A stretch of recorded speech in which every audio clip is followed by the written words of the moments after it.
오늘은 우리가 벨직 신앙고백서 15번째 시간으로 사람은 무엇인가 라는 제목으로 같이 말씀을 나누도록 하겠습니다. 사람은 무엇인가? 오늘은 벨직 신앙고백서 14항입니다.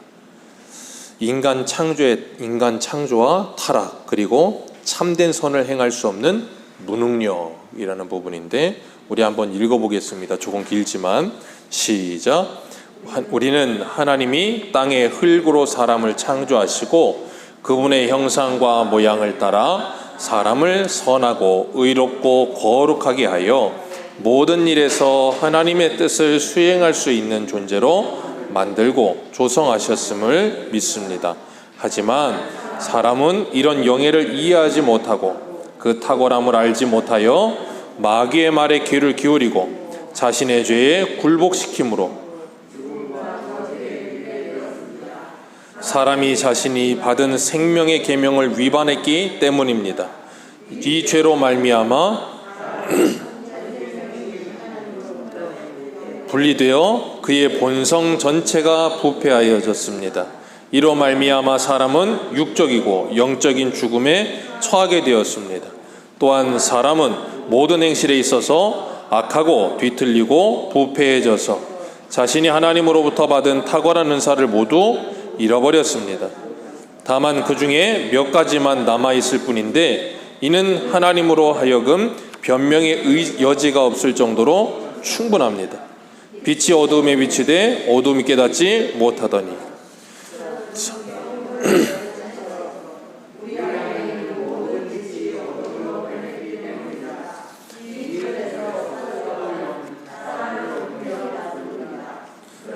인간의 자유의지에 대해 이와 모순되게 말하는 모든 가르침을 배격합니다. 인간은 죄의 종이며 하늘로부터 주어지지 않으면 그 무엇도 자기 것으로 소유할 수 없습니다. 그리스도께서 나를 보내신 아버지께서 이끌지 아니하시면 아무도 내게 올 수 없다 말씀하셨는데 도대체 그 누가 스스로 선행을 할 수 있다 자랑할 수 있겠습니까?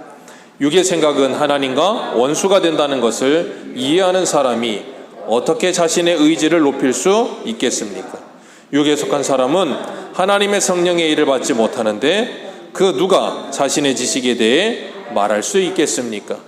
요약하면 무엇이든 우리에게서 나온 것처럼 생각하여 스스로 능력이 있다고 여기지 않고 우리의 능력이 오직 하나님에게서 나온 것을 안다면 감히 그 누가 어떤 생각을 제시하겠습니까? 그러므로 사도 너희 안에 행하시는 이는 하나님이시니 자기의 기쁘신 뜻을 위하여 너희에게 소원을 두고 행하게 하시느니라고 한 말씀은 당연히 분명하고 확실하게 지켜져야 합니다. 그리스도께서 나를 떠나서는 너희가 아무것도 할 수 없음이라 우리에게 가르쳐 주신 것처럼 그분이 우리 안에 역사하시지 않으면 하나님의 뜻과 지식과 일치하는 우리의 뜻과 지식은 없을 것이기 때문입니다. 오늘은 조금 긴데 이 부분을 한번 살펴볼 겁니다. 한번 처음부터 끝까지 쭉 읽어보시면 무슨 말씀인지 금방 이해가 되실 거예요. 오늘부터는 우리가 사람에 대해서 말씀을 나눕니다. 인간론이라고도 하는데 우리가 처음에 벨직 신앙고백서를 배울 때 신론, 하나님에 대해서 배웠어요. 그죠? 하나님은 어떤 분이신가? 삼위일체 하나님에 대해서 배웠고 성경론, 이제 성경은 무엇인가? 그리고 하나님의 자기 계시는 말씀인 성경과 자연을 통해 계시하셨고 하나님에 대해 가장 확실하게 우리에게 계시하여 주신 분은 예수 그리스도 성육신하여 오신 분이다 그랬어요. 그죠? 그래서 우리가 하나님에 대해서 배웠고 하나님은 창조 세계와 이 피조 세계를 만드실 때 이 눈에 보이는 실물 세계와 그리고 영적인 세계 모두를 창조하셨다 그랬어요. 그리고 그 모든 걸 선하게 창조하셨음을 기억하시길 바랍니다. 하나님이 만드신 어떤 것도 악한 것은 없어요. 다 선합니다. 그런데 우리가 살펴봤던 것처럼 천사가 선하게 만드신 그 천사가 자기 지위와 자기 직분을 이제 이탈하여 자기 자리를 떠나버리게 되어서 사단이 되었다 그랬죠. 그리고 사람도 마찬가지예요. 하나님께서 사람을 선하게 창조하셨는데 사람이 사단의 게임에 빠져 보여요. 자기의 지위와 자기의 자리를 떠나버렸죠. 그래서 사람이 타락하였고 죽은 것이고 생명이신 하나님과 단절되게 된 겁니다. 우리가 사람에 대해서 분명히 알려면 하나님에 대해서 분명히 알아야 돼요. 왜냐하면 사람은 하나님의 형상대로 창조함을 받았거든요. 그러니까 사람에 대해 분명히 알려면 우리 사람의 원형이신 하나님을 분명히 알아야 되는 거예요. 하나님을 모르고 사람을 알 수가 없어요. 그래서 이 세상에 있는 모든 인문학적인 사람들의 이야기들은 다 이 편협하고 부분적인 거지 온전하게 사람에 대해서 알지 못해요. 그래서 사람들은 굉장히 사람이 선한 줄 착각해요. 심리학도 거의 대부분이 뭐 하는 거냐면 이 칼바르트나 아니면 그 누구예요? 심리학이 그 대표적인 사람. 갑자기 또 생각이 안 나요. 아무튼 간에 그 사람도 그렇고 그 사람들 거의 대부분이 뭘 이야기하는가 하면 사람은 스스로가 회복 능력이 있고 사람은 스스로가 뭔가 대단한 사람인 것처럼 사람을 자꾸 이렇게 포장을 해요. 그런데 성경은 그와 정반대로 이야기합니다. 사람은 악하다. 성선설이 아니고 성악설이에요. 그런데 사람을 처음 만드셨을 때 하나님은 하나님의 형상대로 창조함을 받았기 때문에 사람이 참 선했어요. 그리고 사람은 어마어마한 능력을 가지고 있었습니다. 우리가 그러잖아요. 보통 사람이 세상에 태어나서 이 사람의 뇌에 5%도 다 못 쓰고 간대요. 뭐 양자 물리학을 발견한 아인슈타인인가요? 그분이 뭐 인간 뇌의 10%를 썼다 그러나요? 뭐 그렇다 그러더라고요. 인류 역사상에 유일한 천재라고 할 만큼 대단한 사람인데 뇌의 10%를 썼어요. 만약에 인간이 이 뇌의 100%를 쓴다면 어떻게 될까요? 지금 인간의 뇌의 5%, 10%를 써서 지구가 이렇게 뭐 파괴되긴 했지만 과학문명이 발달하는데 이 뇌의 100%를 사용한다면 어떻게 되겠어요? 정말 말도 안 되는 일이 일어나겠죠. 그만큼 인간은 대단한 존재예요. 왜요? 하나님의 형상을 닮았기 때문에 그런 거예요. 그렇게 엄청난 존재예요, 사람이. 그런데 사람이 그 하나님의 형상을 닮았음에도 불구하고 하나님으로부터 떨어져 죄를 짓고 나서 사람이 영적으로 죽어버렸어요. 그래서 사람은 하나님의 원래의 형상을 잃어버렸어요. 그래서 죄로 말미암아 우리가 어그러지고 오염되고 파괴되어 버렸어요. 그래서 사람이 이렇게 되어버린 거예요. 그러기 전에는 창세기에 보면 인류에 있는 모든 짐승들의 이름을 다 누가 붙여요? 아담이 붙여요, 이름을. 어마어마하지 않습니까? 얼마나 머리가 좋았겠어요.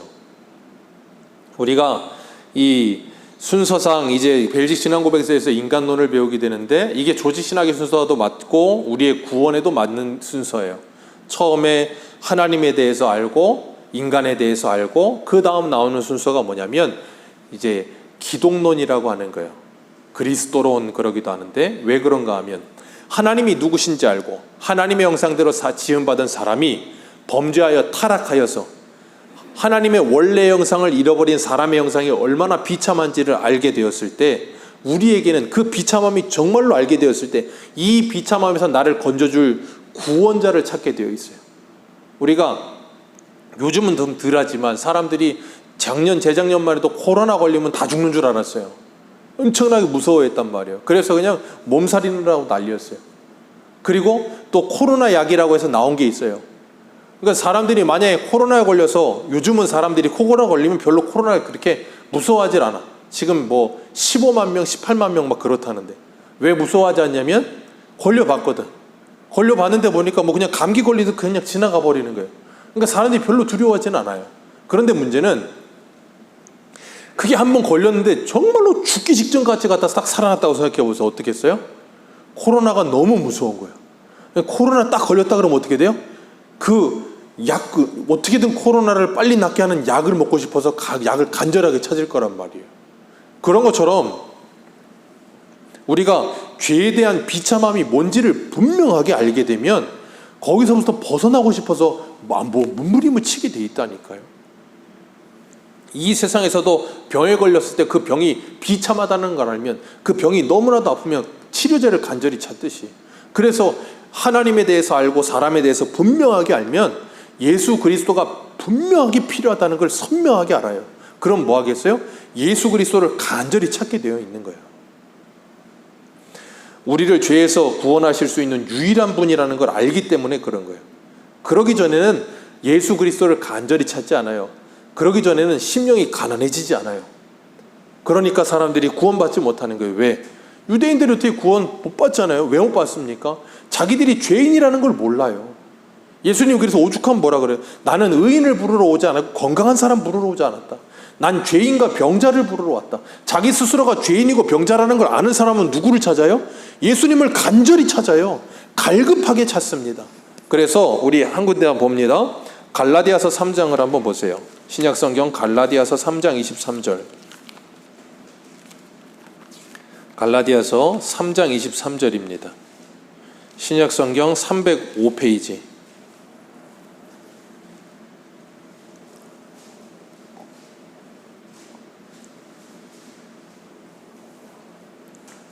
갈라디아서 3장 23절에서 27절입니다. 우리 같이 읽겠습니다. 시작. 믿음이 오기 전에 우리는 율법 아래에 매인바 되고 계시될 믿음의 때까지 갇혔느니라. 이같이 율법이 우리를 그리스도께로 인도하는 초등교사가 되어 우리로 하여금 믿음으로 말미암아 의롭다 함을 얻게 하려 함이라. 믿음이 온 후로는 우리가 초등교사의 아래 있지 아니하고 너희가 다 믿음으로 말미암아 그리스도 예수 안에서 하나님의 아들이 되었으니 누구든지 그리스도와 바에 위하여 세례를 받은 자는 그리스도로 옷 입었느니라. 아멘. 여기 분명히 말씀하시는 게 뭐예요? 우리가 믿음 오기 전에 율법 아래 갇혀 있었다. 믿음의 때까지. 근데 믿음이 오고 나면 뭐 한다고요? 우리가 자유를 얻는다. 그러면서 뭐라 그러냐면 이 율법은 우리를 그리스도께로 인도하는 초등교사와 같다. 그러니까 우리는 율법을 끊임없이 읽어야 돼, 안 읽어야 돼요? 끊임없이 읽어야 되는 거예요. 이 말씀을 끊임없이 읽어야 되고 선포되는 하나님의 말씀을 끊임없이 들어야 돼요. 그러면서 뭐 해야 되는가 하면 나의 죄됨을 끊임없이 발견해야 되는 거예요. 그 죄됨을 끊임없이 발견하는 사람은 누구를 찾을 수밖에 없다고요? 예수 그리스도를 찾을 수밖에 없어요. 어떻게 해요? 간절히. 코로나약을 찾아서 간절한 것처럼 간절히 찾을 수밖에 없어요. 그런 자는 뭐 한다고요? 구원함을 받는 거예요. 그런데 그걸 모르는 사람들, 그 가치를 모르는 사람들은 있는 것마저 빼앗긴다고 주일 오전에 말씀드렸잖아요. 가치를 모르니까 예수를 찾지 않는 거예요. 그냥 교회를 다니기는 하는데 그냥 놀러 다니는 거예요. 예수 그리스도를 만나질 못해요. 하나님을 만나지 못해요. 그냥 종교인으로 살다 가는 거예요. 그래서 마태복음 7장에 뭐라 그럽니까? 나더러 주여 주여 하는 자마다 다 내 아버지의 집에 들어갈 것이 아니요 내 아버지의 뜻대로 행하는 자라야 들어가리라. 거듭나야 들어가리라. 주님 말씀하시잖아요. 그러기 전에는 어느 누구도 들어갈 수가 없어요. 그래서 사도행전에 보면 베드로의 설교를 듣고 그들이 마음이 찔려 뭐라 그래요? 우리가 어찌할꼬 하며 회개하잖아요. 그런 자가 누구를 받아요? 예수 그리스도를 선물로 받는 거예요. 회개하는 사람들이. 근데 스데반의 설교를 듣고는 마음에 찔려 어떻게 해요? 이를 갈며 돌을 들고 집어던져 죽이잖아요. 그러니까 하나님의 말씀이 들려질 때 반응은 딱 두 개밖에 없어요. 그 이상이 없어요. 딱 두 가지입니다. 그 찔림으로 인해 회개하는 사람과 그 찔림으로 인해 그 찔림이 오지 않도록 그 말을 전하는 사람을 죽이는 것과 둘밖에 없는 거예요. 그렇기 때문에 우리가 하나님의 은혜를 받았다고 하면 그 말씀이 들려질 때 그 말씀을 달게 받고 내가 그런 존재라는 걸 분명히 알며 나는 그런 존재임에도 불구하고 하나님이 나를 구원해 주신 은혜에 감사하며 그 하나님의 은혜 속에 살기 위해서 죄와 싸우기 시작하는 거예요. 그 죄를 싫어하기 시작하는 거예요. 죄를 미워하기 시작하는 거예요. 그게 구원받은 성도에게서 나타나는 특징 중에 하나예요. 죄를 싫어하는 거. 죄와 싸우는 거. 왜요? 그 죄가 얼마나 비참한 건지를 알게 됐거든. 내가 죄를 지어서 내 안에 죄가 나를 지배하는 삶을 살게 되는 그랬을 때 나타나는 이 죄의 현상들이 얼마나 괴롭고 비참한 건지를 깨닫게 될 때 다시는 그거를 그렇게 하고 싶지 않은 마음이 우리에게 드는 거예요. 그게 강렬하면 강렬할수록 우리는 하나님 앞에 뭐예요? 더 은혜를 구하고 하나님께 기도할 수밖에 없는 거예요. 내가 죄의 지배 아래 있지 않게 해달라고, 하나님의 은혜 아래 그리고 그 말씀의 지배를 받게 해달라고 기도하는 거예요. 왜? 그것에 대한 괴로움과 비참함이 이 안에 있으니까. 그게 살아있는 거예요. 그래서 그 죄와 끊임없이 싸우는 삶을 살면서 뭐 하는 건가 하면 우리 안에 하나님의 형상을 회복해 가는 거예요. 그러면서 성도다움이 나타나게 되어지고 하나님의 나라와 뜻이 내 안에 온전히 이루어져 가는 삶을 사는 거예요. 그렇게 살아가도록 하나님께서 우리를 날마다 말씀으로 찾아오셔서 뭐예요? 우리의 마음의 문을 두드리시는 거예요. 그 음성이 들릴 때 마음의 문을 열면 어떻게 돼요? 그 말씀으로 나를 보게 되고, 그리고 뭐 하게 돼요? 회개할 수밖에 없게 되는 거예요. 그러니까 우리가 예배를 통해 하나님을 만난다, 다른 게 아니에요. 그 말씀이 내게 임하는 거예요. 그래서 내 죄됨이 보이는 거예요. 뭐 그런 말을 해요. 맨날 그러면 회개하라 그런다고. 뭐 회개할 게 뭐가 얼마나 있냐고. 아니요. 우리가 그 하나님의 말씀의 탁월함과 나의 죄의 부패함에 대해서 분명히 알게 되면 이 죄가 이제 점점점 심도 깊게 들어가지는 거예요. 예전에는 이 죄라고 하면 사람을 찔러 죽이거나 아니면 도둑질을 실제로 남의 물건을 훔치거나 그런 것만이 죄인 줄 알았던 초등학교가 이 초등학생적인 그런 마인드와 신앙에서 자라서 이제는 뭐예요? 다른 사람을 미워하는 마음을 품는 것도 살인이라는 걸 깨닫게 되는 거예요. 다른 사람에게 바보 멍청이라고 말을 하는 이런 나쁜 말을 사용하는 것도 살인이라는 것, 그걸로 사람을 죽이는 것이라는 걸 깨닫게 되는 거예요. 그럼 뭐예요? 하나님의 말씀을 들을 때마다, 살인하지 말라는 말씀을 들을 때마다 뭐예요? 내가 얼마나 많이 사람을 죽이고 다녔는지를 깨닫게 되는 거예요. 그리고 나면 얼마나 괴롭겠어요. 안 괴롭겠습니까? 그게 정상적인 거예요, 괴로운 게. 그러니까 우리가 점점점 신앙이 깊어질수록 우리의 속 사람이 보이는 거예요. 겉의 행동만이 아니고. 그러니까 어떻게 되냐면 회개하지 않을 수가 없는 거예요. 회개하라 천국이 가까웠느니라는 말씀이 나와 상관이 없는 말씀이 아니에요. 나와 너무나도 상관이 있는 말씀이 되는 거예요. 그래서 예수님이 오죽하면 산상수훈에서 그러시잖아요. 율법에 대해서 가르치시면서 너희 조상들이 뭐 간음하지 말라, 여자를 음욕을 품는 것 자체가 이미 간음이다. 살인도 그렇고 뭐 율법에 대해서 재해석이라고 하지만 그 율법의 진짜 진의가 뭔지를 분명히 드러내 주시잖아요. 왜? 유대인들은 부자도 그러잖아요. 어떻게 해야 천국에 들어갈 수 있습니까? 주님께서 이 10계명의 계명을 말씀하시잖아요. 도적질하지 말고 이웃 사랑해주고 뭐 해라 그랬더니 뭐라 그래요? 이런 거 다 했는데요. 다 한 줄 알아. 왜요? 이 외적인 어떤 행동이나 뭐 그런 것들로 하는 것이 그 율법을 지키는 거라고 착각을 하니까. 그러니까 뭐라 그래요? 네 모든 걸 다 팔아 나눠주고 나를 따라라. 근심하며 가잖아요. 그 말은 뭐예요? 네 이웃을 진짜로 사랑해라 그 말이에요. 이웃을 진짜로 사랑하지는 못하면서 수박 겉핥기식으로 난 사랑하고 있는데요. 성령이 임하면 하나님의 말씀이 들리기 시작하는 거예요. 성령이 임하면 우리의 영적인 눈이 밝아지는 거예요. 그리고 나면 온전하게 보게 되는 거예요. 그래서 마태복음에 뭐라 그래요? 눈이 밝으면 온몸이 밝을지니라. 성령으로 말미암아 하나님께서 우리의 영의 눈을 열어주시면 뭐가 죄인지, 뭐가 의인지, 뭐가 심판인지 분명하게 알게 된다고요. 그리고 나면 더 이상 그걸 눈을 뜨기 전의 삶과 똑같이 살 수가 없어요. 그렇게 산다면 그건 거짓말이라니까요. 그렇게 변화된 삶이 어떻게 나타나요? 고린도후서 5장 17절에 누구든지 그리스도 안에 있으면 새로운 피조물이라. 이전 것은 지나갔으니 보라 새 것이 되었도다. 그 새 것이 되었다는 게 뭡니까? 새로운 생각과 새로운 마음가짐과 새로운 세계관과 새로운 믿음을 가지게 됐다 그 말이에요. 고린도후서 5장 14절 이하의 말씀처럼 예수 그리스도를 육체로 알던 인생이 더 이상 이제는 예수 그리스도를 육체로 알지 않는 인생이 되는 거예요. 그걸 중생이라고 표현하죠. 요한복음 3장에서는 예수님께서 밤에 찾아온 니고데모에게 이렇게 말씀하세요. 예수께서 대답하여 이르시되 진실로 진실로 내게 이르노니 사람이 거듭나지 아니하면 하나님의 나라를 볼 수 없느니라. 하나님의 나라를 들어갈 수 없느니라. 거듭나야 하느니라. 니고데모가 무슨 말인지를 몰라요. 그래서 부모 어머니의 뱃속에 다시 들어갔다 나와야 합니까? 예수님이 뭐라 그러세요? 물과 성령으로 거듭나야 하리라. 거듭난 사람만이, 그 말은 뭐예요? 죽었다가 다시 태어난 사람만이 새로운 피조물이 되어 사는 거예요. 사람은 그래서 고쳐 쓰는 게 아니에요. 사람은 절대 고쳐 쓰지 못합니다. 사람은 고쳐지지 않아요. 죽어야 되는 거예요. 죽어야 다시 태어나서 새 사람이 되는 거지 그 전에는 불가능해요. 전도서 7장에 보면 하나님은 사람을 정직하게 지으셨다 그러셨어요. 그런데 그 다음 뭐라 그러는가 하면 그러나 사람은 많은 꾀를 내었느니라 그랬어요. 하나님은 사람을 정직하게 만드셨는데 사람이 자꾸 잔머리를 써요. 이 꾀를 만들어내고 자꾸 그냥 쓰잘데기 없는 그런 것들을 만들어내요. 왜? 죄 때문에.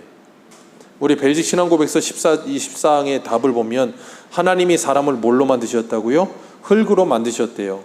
그리고 하나님의 형상과 모양대로 사람을 선하고 거룩하게 만드셨고 하나님의 뜻을 수행할 수 있는 존재로 만드셨습니다. 그랬어요.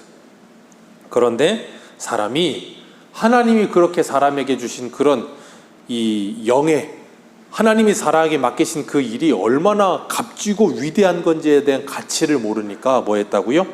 복을 발로 차버렸다 그러는 거예요.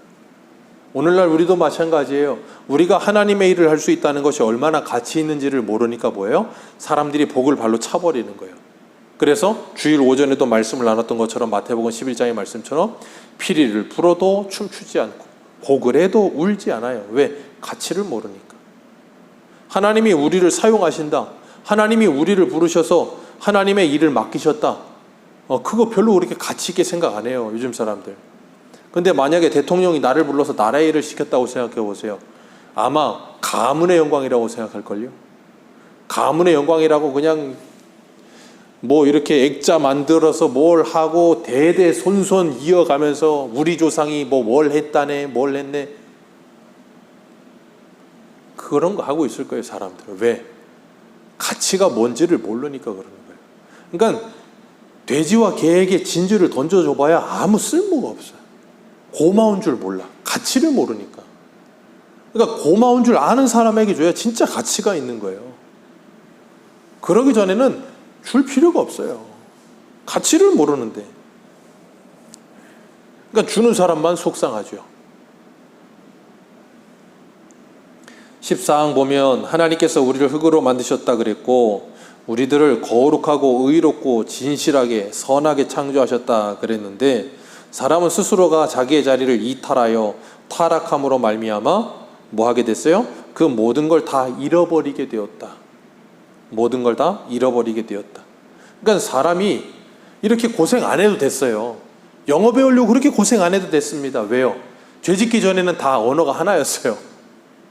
그 괜히 죄 지어가지고 에펠탑 쌓다가 언어를 흐트러지는 바람에 오늘날 이렇게 고생하잖아요. 안 그랬으면 그냥 다 통했을 텐데. 하나님의 형상대로 창조됐음에도 불구하고 그걸 모든 걸 잃어버리고 나니까 오늘날에 어떤 일이 일어나요? 이 사회 전반적으로 나타나고 있는 가정의 문제, 학교의 문제, 사회적인 모든 문제들이 왜 일어나요? 인간의 죄 때문에 그런 거예요. 얼마나 비참합니까? 그 모든 것의 근원이 죄예요. 그러니까 그 죄를 해결해야 그 모든 문제가 해결이 되는데 그 죄를 해결할 수 있는 유일한 분이 누구라고요? 예수 그리스도. 그러니까 예수 그리스도가 오늘날의 사람들에게는 너무나도 필요한 거예요. 필요 없는 분이 아니고. 그러니까 그분이 이 모든 걸 창조하셨다는 것을 우리가 인정한다면, 그리고 우리를 만드셨다는 걸 우리가 인정한다면 우리는 우리의 삶이 변하지 않을 수가 없어요. 사람들은 예수를 믿습니까? 네, 믿습니다. 교회 다니는 사람들 안 믿는다는 사람 없어요. 하나님이 우리를 하나님의 형상대로 창조하셨음을 믿으십니까? 네, 믿습니다라고 말을 해요. 그거 아니라고 하는 사람 없을 거예요. 교회 다니면서. 근데 지식적으로는 믿고 말로는 동의를 하는데 그 사람의 삶 속에서는 그게 동의가 안 돼. 생활과 삶은 그 말에 동의가 안 된단 말이에요. 그게 문제인 거예요. 그러니까 뭐예요? 사람다움이 제대로 나타나질 않아. 하나님의 형상이 나에게서 나오질 않아. 하나님의 형상이 나에게서 나오는 게 뭐예요? 그게 갈라디아서 5장에 말하는 성령의 열매예요. 사랑과 희락과 화평과 온유와 오래 참음과 자비와 양선과 온유와 충성과 절제, 그게 하나님의 형상이에요. 그게 우리에게서 발현되어야 되는데 그게 안 나와. 그렇게 사는 게 성도의 사명인데 그걸 그렇게 살지 않으면서도 나는 잘 살고 있다 착각해요. 그런 삶이, 그런 아름다운 하나님의 형상이 내게서 투영되지 않고 있는데도 불구하고 나는 영적으로 문제가 없다라고 착각을 해요.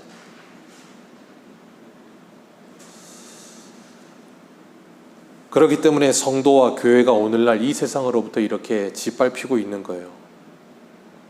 왜요? 성도 다음과 교회 다음이 없잖아요.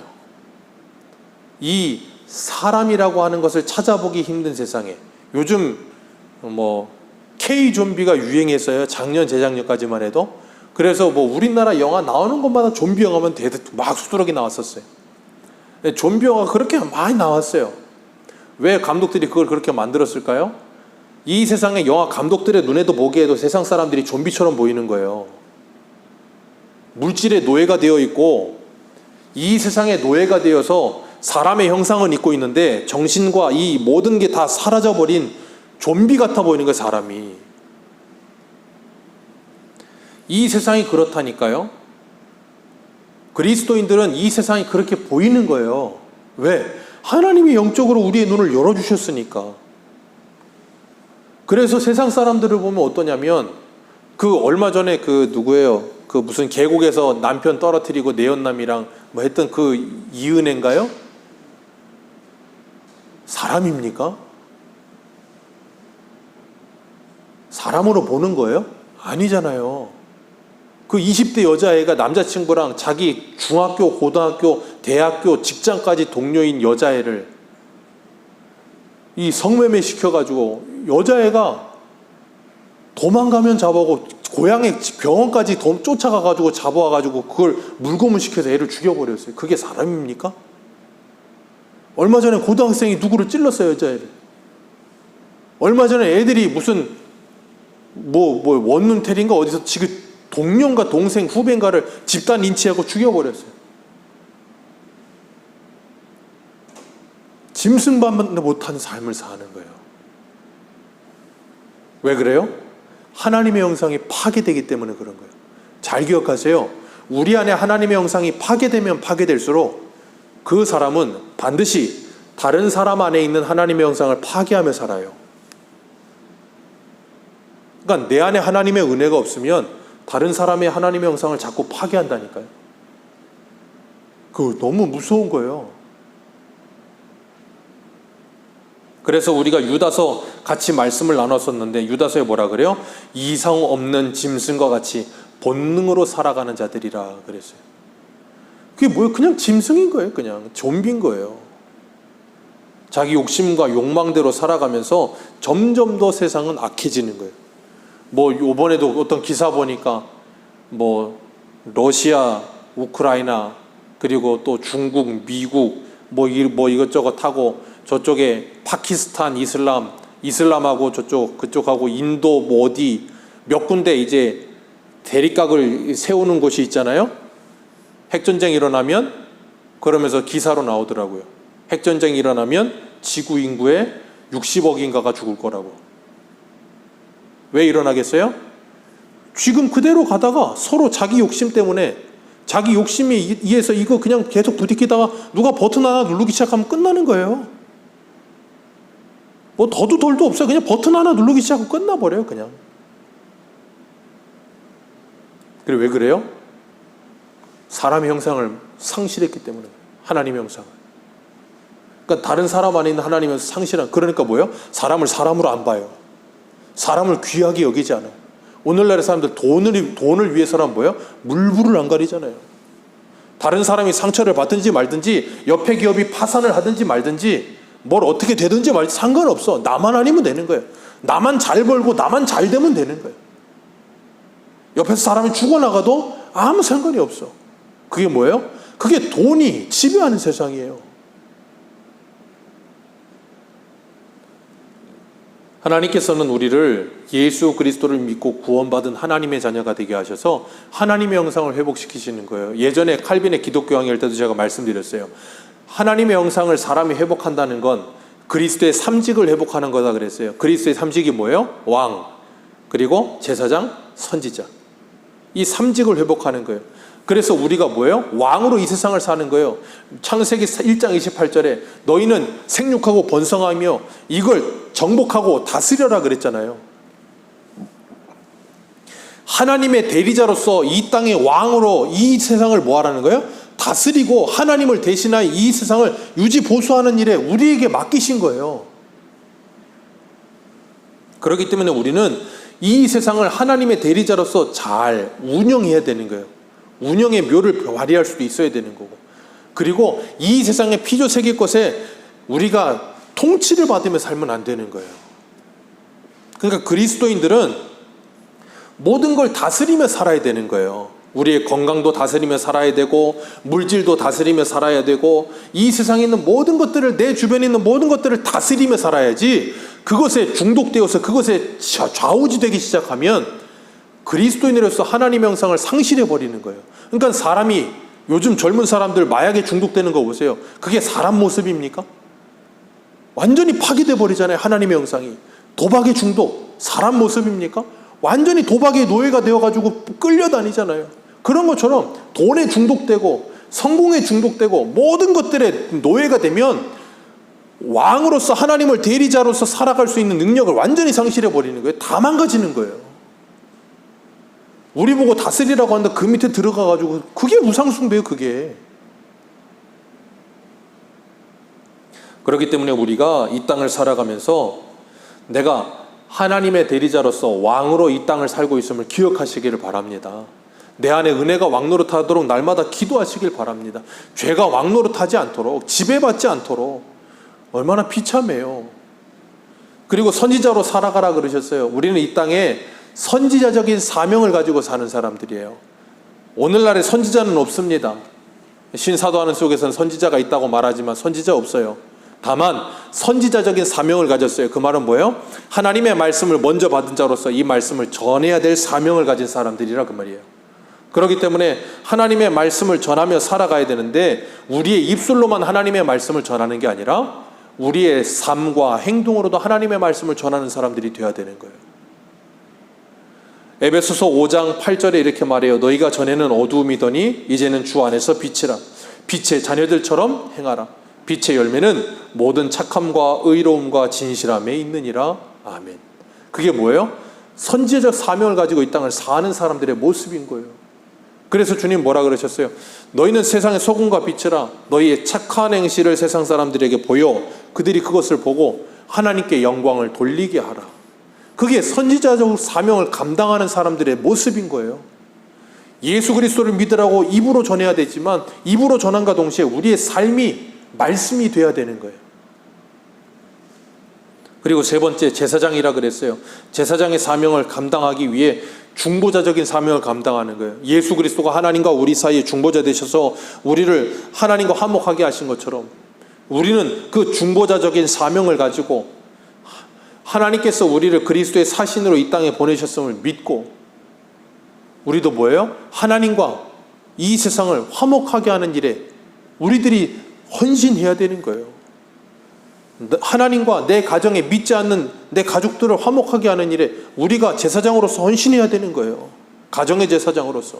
우리 교회에 하나님과 화목하지 않은 사람이 있다면 그 사람이 하나님과 화목할 수 있도록 우리가 뭐 해야 돼요? 헌신해야 되는 거예요. 그게 우리들의 사명이라니까요. 그게 하나님의 사람으로서의 회복된 삶이에요. 그러나 오늘날의 사람들은 그런 삶에는 별로 관심이 없어요. 그런 거 하면 뭐 좋겠어요. 만약에 생각해 보세요. 우리가 하나님의 말씀대로 살면서 제사장적 사명을 감당하면서 전도하고, 그래서 하나님 믿게 하고, 뭐 또 뭐가 있을까요? 뭐 우리가 이 선지자 사명을 감당하면서 잘 살아가는데, 그렇게 잘 살면 막 연봉이 한 20억이라 그래 보세요. 그렇게 안 살 사람 있을까요? 다 살겠죠. 그럼 그 사람들이 그렇게 사는 이유와 목적이 뭐예요?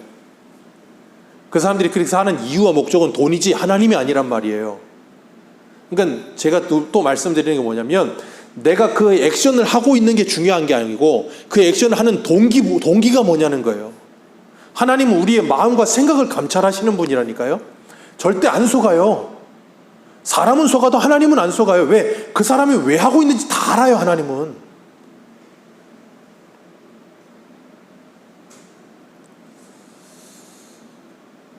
그렇기 때문에 우리가 정말 하나님의 자녀로서 이 땅을 살아가면서 어떻게 살아야 될까? 오늘 우리가 읽었던 이 부분 어디를 보시냐면 두 번째 단락 한번 보겠습니다. 두 번째 단락입니다. 시작. 또 한 사람은 시작.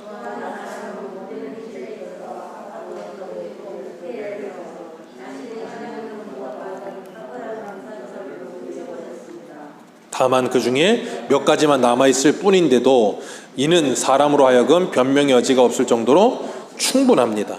빛이 어두움에 비추되 어두움이 깨닫지 못하더라. 성경 구절의 가르침처럼 우리 안에 있는 모든 빛은 어두움으로 변했기 때문입니다. 거기까지만 읽습니다. 여기 보면 뭐라 그래요? 몇 가지만 남아있는데도 사람이 이 정도다 라고 말을 해요. 그러면서 뭐라 그러냐면 빛이 어두움에 비추되 어두움이 깨닫지 못하더라. 예수 그리스도가 오셔도 아무도 알지 못하더라. 바울은 로마서 3장 11절에 이렇게 말하죠. 깨닫는 자도 없고 하나님을 찾는 자도 없고 다 치우쳐 함께 무익하게 되고 선을 행하는 자도 없나니 하나도 없도다. 그들의 목구멍은 열린 무덤이요 그 혀로는 속임을 일삼으며 그 입에는 독사의 독이 있고 그 입에는 저주 악독이 가득하도다. 그게 죄로 말미암아 하나님과 단절되어 사망에 이르게 된 허물과 죄로 죽은 상태의 사람이라는 거예요. 그래서 그걸 칼빈은 뭐라 그랬냐면 전적 타락 그랬어요. 사람은 완전히 죄로 죽었다. 그래서 어느 누구도 하나님을 찾을 수 없다는 거예요. 여기도 분명히 이야기하잖아요. 빛이 어두움에 비출 때 아무도 알 수 없다라고 이야기하는 거예요. 그리고 오늘 본문을 읽었던 요한복음 6장 44절의 말씀에도 나를 보내신 아버지께서 이끌지 아니하시면 아무도 내게 올 자가 없다. 그 말은 뭐예요? 누구도 하나님이 아니고서는 예수를 믿을 수가 없다 그 말이에요. 그렇기 때문에 죄로 죽은 사람은 누구도 스스로 하나님을 믿을 수 없어요. 하나님의 은혜가 아니고선, 하나님의 택한 백성이 아니고선. 그러면 누가 하나님의 택한 백성이에요? 자, 믿음은 어떻게 생긴다 그랬어요? 로마서 10장 17절에 믿음은 들음에서 나며 들음은 그리스도의 모든 말씀으로 말미암느니라. 에베소서 2장 8절 믿음은 뭐라고요? 하나님의 선물이니. 우리가 구원함을 받았는데 하나님의 은혜로 말미암아 하나님의 은혜로 구원을 받았는데 믿음으로 말미암아 구원을 받았어요. 하나님의 은혜로 우리가 구원받았는데 어떻게 해요? 믿음을 사용하셔서. 어떤 믿음? 하나님의 말씀을 듣고 예수 그리스도가 우리의 구원자라고 하는 그 말씀을 믿는 믿음, 그걸 사용하셔서 우리를 구원하셨다고요. 그럼 그 믿음은 누가 주셨는데요? 하나님이 선물로 주셨어요. 그게 어떻게 가능해요? 하나님의 말씀을 듣고 믿게 하시는 거예요. 그러니까 이 말씀이 전해지는데 대부분의 사람들은 믿질 않아. 그게 정상이에요.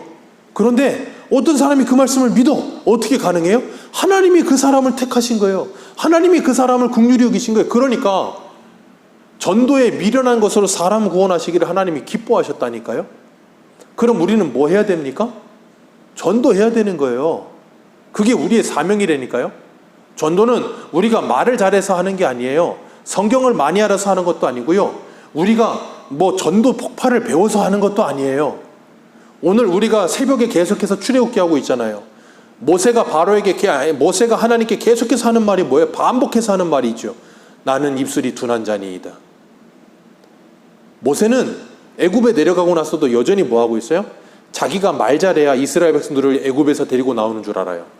자기가 말 잘해야 바로로부터 이스라엘 백성들을 구원하는 줄 알아요. 근데 뭐라 그래요? 하나님이 할 테니까 너는 봐라 그러시잖아요. 오늘 우리에게도 마찬가지예요. 우리가 뭘 잘해서 전도하는 거 아니라니까요. 하나님이 말도 못하고 나는 입술이 둔한 자입니다. 나는 뭘 할 줄 못하고 나는 뭐라 못합니다 하는 나를 데려다가 하나님이 그 일을 해서 하나님이 영광 받으시려고 저와 여러분을 사용하시는 거예요. 우리를 대단한 사람이라고 지켜 세우기 위한 게 아니라니까요. 하나님이 우리를 하나님의 사람으로 부르셔서 그렇게 하나님의 일이 되어지도록 만들어 가세요. 그런데 그런 걸 모르는 사람들은 그걸 깨닫지를 못하는 거예요. 그래서 우리는 날마다 뭐 해야 되냐면 하나님, 내 안에 하나님의 은혜를 회복하여 주옵소서. 내가 어떤 존재인지를 자꾸 말씀을 통해 보게 해 주옵소서. 그래서 내가 교만해지지 않게 해 주옵소서라고 기도하셔야 되는 거예요. 왜냐하면 인간은 틈만 나면 하나님의 자리로 올라가고 싶어하는 게 인간이에요. 틈만 나면 내가 최고인 줄 알아요. 틈만 나면 내가 제일 똑똑한 줄 알아. 오늘날의 지구촌이 왜 이렇게 됐습니까? 이 지구상에 똑똑한 사람이 없어서 이렇게 됐습니까? 똑똑한 사람 천지예요. 그런데 뭐 했다고요? 전도서 7장 29절에 하나님은 사람을 정직하게 지으셨으나 사람은 많은 꾀를 내었느니라. 꾀를 왜 내요? 꾀를 내야 그게 똑똑한 줄 알아요. 그게 대단한 건 줄 알아요. 그게 제일 어리석은 건데 그걸 모르는 거예요. 그러니까 사람은 자기가 제일 똑똑한 줄 알아. 자기가 제일 잘난 줄 알고 자기가 제일 잘하는 줄 알아. 그러니까 다른 사람 무시하는 거예요. 그러니까 안 되는 거예요. 하나님이 그 안에 임하면, 그 은혜가 임하면 그 마음이 사라져 버리는 거예요. 그래서 빌립보서 2장의 말씀처럼 너희 안에 이 마음을 품으라. 그리스도 예수의 마음이니 남을 나보다 낮게 여기는 마음, 밑으로 보는 게 아니고 나보다 위로 보는 마음. 그게 어떻게 가능해요? 성령이 임하면 가능해지는 거예요. 성령이 임하면 그때 새로워지는 거예요. 그리고 나면 자기의 자리를 이탈하지 않아 하나님 안에 분명히 서기 위해 애를 쓰게 돼요. 그러니까 우리 대답 첫 번째 부분 밑에서 세 번째도 보면 이 받은 생명의 계명을 위반했기 때문에 그런 표현이 나요. 위반했기 때문에. 예, 위반한다는 게 얼마나 무서운 건지 몰라요. 교통법규를 위반하면 어떻게 됩니까? 죽는 거예요. 차가 4차선도로에 왕복으로 4차선에 양옆으로 쌩쌩 달리는데 가운데 주황색 선 2개만 있어요. 모든 운전자가 다 그 질서를 지키고 자기 자리를 지키니까 그게 가능한 거지. 가다가 한 사람만 자기 교통을 위반하고 중앙선이고 뭐고 필요 없다고 나는 일로 갈 거야 그러고 확 틀어보세요. 재앙이에요. 그때부터는 멸망이라고요. 그 선을 넘는 순간 끝이에요. 그냥.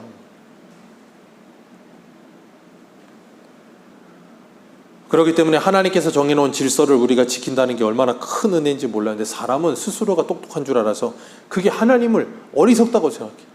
하나님이 뭐라 그래서 오죽하면 고린도전서에 하나님의 어리석은 것이 사람보다 지혜로우며 하나님의 약한 것이 사람의 강한 것보다 더 강하다 그러시잖아요. 그런데 사람은 그렇게 생각을 안 해. 로마서 1장 22절에 스스로 지혜 있다 하나 어리석게 되어 썩어지지 아니할 하나님의 영광을 썩어질 사람과 새의 짐승에 기어다니는 동물의 우상으로 바꾸었느니라. 이 세상의 모든 사람들이 다 그래요. 스스로 지혜 있다 하나. 그래서 세상은 이렇게 변하는 거예요. 스스로 지혜 있다 착하고 하나님보다 더 똑똑하고 하나님보다 더 능력이 있고 하나님보다 더 잘할 수 있다고 착각하기 때문에. 그런데 우리 안에 하나님 영성이 회복이 되면 그런 교만이 사라지는 거예요. 그런 교만이 사라지고 하나님 앞에 엎드리는 거예요. 그리고 하나님의 말씀에 순종하는 거예요. 그리고 그 은혜가 내 안에 왕노릇하도록 날마다 기도하며 하나님의 지배를 받는 삶을 사는 거예요. 그게 샬롬이에요. 그게 사람다움입니다. 그게 회복이 될 때 진정한 아름다움이 풍성해지는 거예요. 우리나라의 교회들이 왜 이렇게 망가집니까? 망가지는 이유가 뭐예요? 옛날에 목사님들이 그런 말을 자주 했어요. 성도들에게 많은 걸 가르치지 말아라. 저는 어릴 때 그 말이 도대체가 무슨 말인지 이해를 못했어요. 왜 그런 말을 하나? 가톨릭인가? 가톨릭은 사람들을 우매화시켜서 신부들의 말이라면 무조건 복종하게 만드는데 그 말이 아니더라고요. 하나님의 은혜가 없는데 이 머리만 키워놓으면 망가진다는 거예요. 그래서 성도들을 많이 가르치지 말라는 옛날 어르신들 목사님들이 했던 말이 무슨 의미인지 알겠더라고요. 성도들에게 하나님에 대해 가르치지 말라는 말이 아니고 지식보다 먼저 은혜가 먼저 와야 된다는 걸 말하고 있는 거예요. 하나님의 은혜가 오고 내가 예수 그리스도를 진짜로 만나서 구원함을 받아야 그 다음에 하나님을 아는 지식이 풍성해지면 풍성해질수록 더 풍성한 은혜의 시너지가 나는데 내가 하나님을 아는 것도 없고 하나님을 만나지도 않았고 하나님을 믿지도 않는데 들은 풍요로움 가득해지면 점점점 망가지는 거예요. 점점점. 그러면서 하는 말은 뭐예요? 나는 하나님을 알아. 구원받을 기회마저 잊어버리는 거예요. 하나님을 몰라야 구원받을 수 있는데 난 안 되는 거예요. 우리가 이 땅을 살아가면서 하나님이 우리를 창조하셨지만 사람이 자기 지위를 잃어버리고 타락하여서 참된 선을 잃어버린 상태. 그래서 우리 이 마지막 단락이 뭐라 그래요? 마지막 단락 요약하면 우리 같이 한번 읽어볼까요? 요약하면 시작.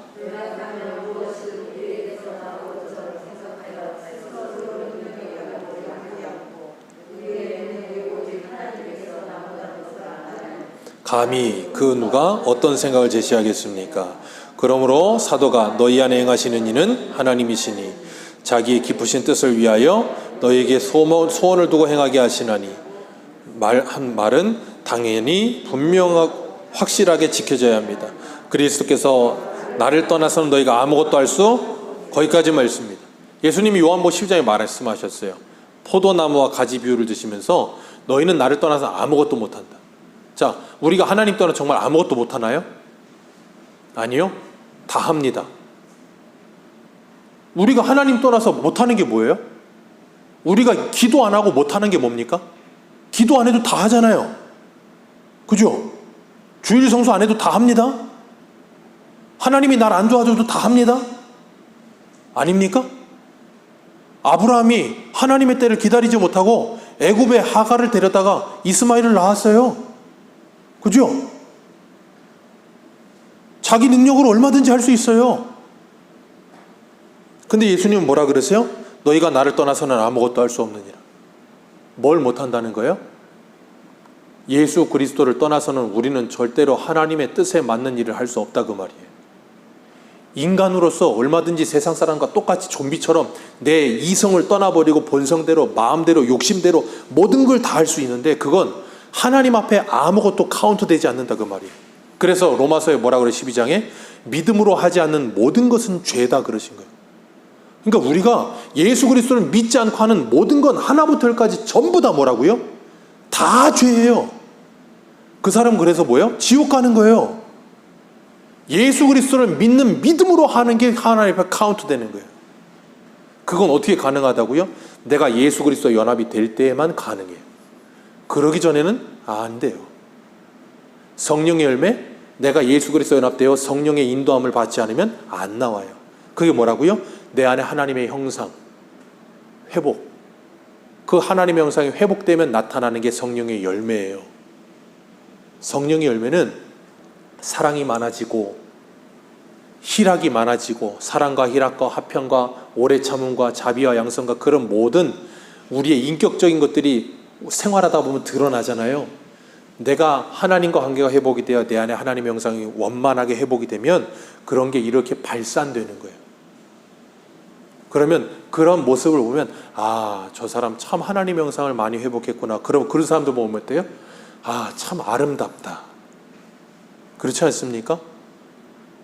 여성은 이쁜 건 소용이 없어요.